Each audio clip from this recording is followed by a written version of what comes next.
শুভেচ্ছা ভাইস্তা ভাস্তিরা।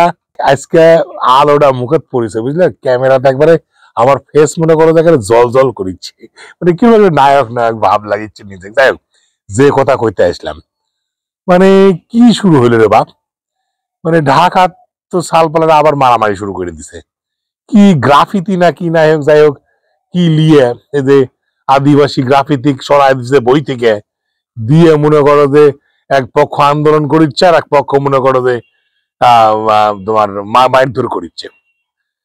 এ বা এইরকম তো বৈষম্যহীন সমাজের স্বপ্ন দেখে যদি তোমরা সবাই যদি এরকম করো, এটা কোনো কথা? হ্যাঁ, আইন প্রশাসন কি করিচ্ছে, কি করিচ্ছে, পতাকা লাঠি দিয়ে তোমরা বাইচ্ছেও। আমরা হচ্ছে কিন্তু ন্যায়ের পক্ষে কথা কোয়ার লোক, তার যাই হোক, তাই না? অন্যায়ের পক্ষে তোমরা কথা কইতে পারবে না, মানে যেটি অন্যায় সেটি কিন্তু প্রতিবাদ করা লাগবে। বিগত সময়েও আছে, বর্তমানেও আছে, ভবিষ্যতেও থাকা লাগবে। বিগত সময়ে যে সরকারগুলা ছিল, যারা পতন হচ্ছে, সেই পতনের সরকার পিছনে কারণ কিন্তু একটা মূল কারণ যেটা আছে, সেটা হচ্ছে বুদ্ধিজীবীর সম্মান না করা। যারা বুদ্ধি বিছে খায়, দালাল না, বুদ্ধি দালাল না, বুদ্ধিজীবী যারা, সেই সমস্ত লোকগুলা যখন অপমান করা হচ্ছে, যে সরকার বা যারা মর্যাদা দেয়নি, যার যতটুকু মর্যাদা ততটুকু মর্যাদা দেয়নি, তারা কিন্তু পতন ঘটে গেছে। এখন দেশের যা পরিস্থিতি, তাতে তো এইরকমই একটা ভাব দাঁড়াচ্ছে। তো তোমার কাছে যে জন্য আসছিলাম আমি, যে কথাটা করতে চাচ্ছি, সেটা হচ্ছে যে এই যে গানটা লাগিয়েছে, সেটা হচ্ছে এই ছবি দিয়ে। মনে করো এই ছবিটা হচ্ছে একটা গাছ আছে, সেই গাছের পাতা ছিঁড়া নিষেধ, সেই গাছের পাতায় একটা হচ্ছে বৌদ্ধ, খ্রিস্টান, হিন্দু, মুসলিম, তার সাথে আদিবাসী লাগাই দিতেছে।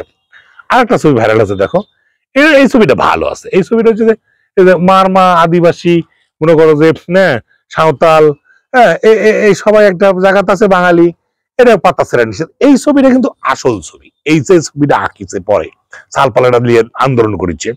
আর একটা হচ্ছে তোমার এই যে তোমার এই যে কলমে মনে করো যে শিকল দিয়ে বাইন্ধে তো আছে, বাপুরে, কলমে শিকল দিয়ে বাইন্ধে আছে, আগে কিন্তু কয়রা গিচ্ছি। এই সবলেই মনে করো আজকে আমি একটু কথা কইতে চাচ্ছি, মানে তার আগে তোমার সাথে মানে কলমে বাইন্ধে থোয়া আছে, কিন্তু আগেই বলে রাখলাম। দেখ, আমি ওই দিকে যাচ্ছি না, আগে এই সালপালের সমস্যা নিয়ে আগে মোকাবেলা করে আসি। মানে এই যে সমস্ত সালপালেরা তোমার যে আন্দোলন করছে, আরে বা, একটা গাছে পাতা হতে পারে, এই ধরো যদি তুমি পাতার হিসাব করো, যদি সাইডে পাতা থাকে, হিন্দু বৌদ্ধ খ্রিস্টান, বৌদ্ধ খ্রিস্টান, এটা সাইডে ধর্ম বাংলাদেশে বাস করে, এটা ঠিক আছে।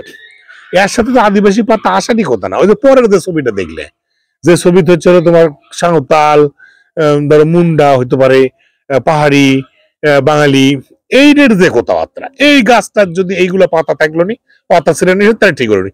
ধর্মের ভিত্তিতে এক জিনিস, জাতিগোষ্ঠীর ভিত্তিতে আর এক জিনিস। ছবিটা যে আঁকাছে, এই হচ্ছে হলো আসল ক্রিমিনাল, বুঝতেছ? ছবিটা আঁকায় এই গন্ডগোল লাগাই দিছে। এই ছবি তো আঁকানে ঠিক হয়নি রে বা। আমার যেটা মনে হচ্ছে, পুলিশেরও দোষ নাই, পুলিশ তো এরকমই, আদিকাল থেকেই তো বাংলাদেশের পুলিশ এরকম গন্ডগোলের পরে দেয়।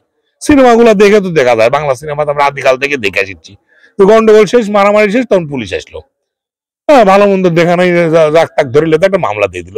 পুলিশের কথা বাদ দাও, আমার ছাত্রছাত্রীর মতাদর্শ তো আগে থেকেই বিভিন্ন দল উপদলে বিভক্ত। এর তো জ্ঞান কাণ্ড নাই, এর তো সালপাল মনে করো একটা কিছু পাইলেই হলো, হ্যাঁ, পাইলেই খায় কি পরবেই খায়। জ্ঞান বুদ্ধি আলা মানুষেরা ভুল করবে কি জন্য? হ্যাঁ, আর তোমরা এই যে জ্ঞান বুদ্ধি আলা মানুষেরা যে লেতা হস নতুন নতুন, তোমরা একটু কথা কন্ট্রোলে কোয়া লাগবে না বা, স্থান যার যতটুকু মর্যাদা ততটুকু দোয়া লাগবে। এই সরকার সেই কথাই করছিল। এখন বাবু, তোমরাও আসে যদি কলম বন্ধ করে রাখো, মুখ বন্ধ করে রাখো মানুষের, এটা তো ঠিক না। মানুষের তো সবার লাগবি, তো দেশ গঠনের ক্ষেত্রে সবার অংশগ্রহণ লাগবি না? হ্যাঁ, জাতি ধর্মগ্রহণ। আমার কথা হচ্ছে যে সবাই শান্তিপূর্ণ ভাবে কাজ করবে, আর এই গাছ টাছ বা পুরো গাছের পাতা কেনার সময় সাবধানে আগে লাগবি। তোমরা পরেরটা দেখো তো, ছবিটা কত সুন্দর আছে, এই ছবিটা লাগে দাও। ছবি বাদ দিয়ে এই ছবি, এইসব তোমরা যে আঁকা, ওরে ভাই, এটা কোনো কথা হইলো? হ্যাঁ, এখন একটা জিনিস তুমি প্রতিষ্ঠিত করেছো, গাছ তুমি একটা আঁকাছো, একজনের ছিঁড়ে ফেলা দিবে, এটা তো অন্যায়। ছবিটা বাদ দিবে, এটা অন্যায় না? এটা অন্যায়। আবার ছবিটা আঁকাই না অন্যায়, যে ছবির কোনো গুরুত্ব নাই, সেই ছবি কি জন্য দিলে? হয় কোনো একটা বিষয় নিয়ে, বিষয় ভিত্তিক তো ছবি দেওয়া লাগবে। যত দোষ আসলে ছবি আলা, ছবি যে আঁকাছে তার দোষ। ছবি আঁকানোর ক্ষেত্রে সঠিকভাবে আঁকাইতে হবে। আমাকে নায়কের মতো লাগিচ্ছে, খুবই সুন্দর লাগিচ্ছে। ধন্যবাদ, ভালো থাকো।